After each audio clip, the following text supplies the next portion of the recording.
One term has passed since students have returned to in-person classes after the COVID-19 pandemic forced schools to move to remote learning in Manitoba.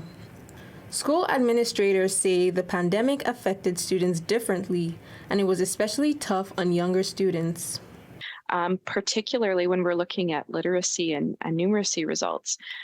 We're seeing that our grade 1 and 2 students, fewer of them are getting those higher levels of performance on the report card. So receiving a 3 or 4 on the report card compared to pre-pandemic levels. Wilson says although it's too early to say what the long-term trends will be, there have been some notable changes with students' performance as teachers work towards catching them up to speed. What we're starting to see just in this first term is certainly some what we'll call rebounding, where some of the lower scores that we were seeing, we're starting to see them come back to more normal pre-pandemic levels for the ones that did see a decline. We're working on trying to reclaim some of those early learning opportunities that were lost over the course of the pandemic, but given that kids are always on a continuum of learning, it certainly is happening.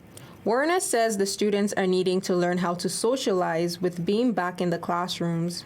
We're seeing, needing to develop social skills in the younger grades, reaffirm kind of the importance of social interactions at all levels, and kind of help kids get back into a rhythm of being together again.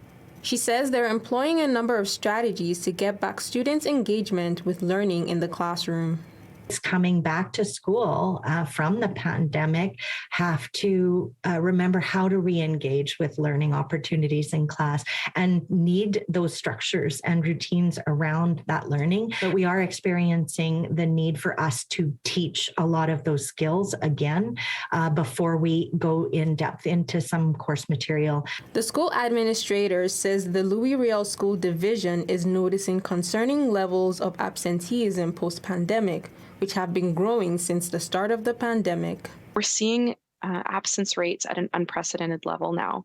And research tells us that as soon as a student misses more than 10% of their school year, it can have a negative effect on their academic achievement. But we're really hoping that over the course of the next couple of months of really diving into the why and trying to offer supports, what we're hoping to see is an improvement over time. In Winnipeg, Temi Olatunde, City News.